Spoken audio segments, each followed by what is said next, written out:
Hi నమస్తే, నేను మీ రాపుల్ Bhaskar advocate. ముఖ్యంగా ఎన్ఆర్ఐస్ వాళ్ళ మీద విపరీతంగా క్రిమినల్ కేసులు అవుతున్నాయి.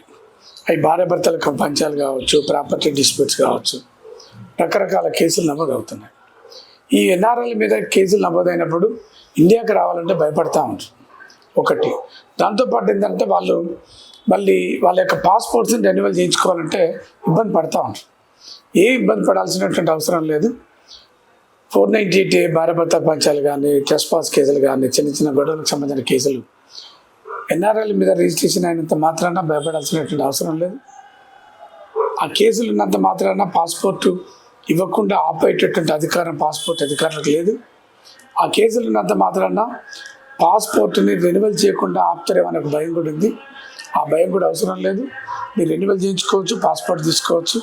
ధైర్యంగా ఉండండి. మీరు ఏదైనా ఒక న్యాయవాదిని పెట్టుకోండి, హైకోర్టులో రిట్ చేయండి. మీరు కావాల్సినటువంటి న్యాయ సాయం పొందండి.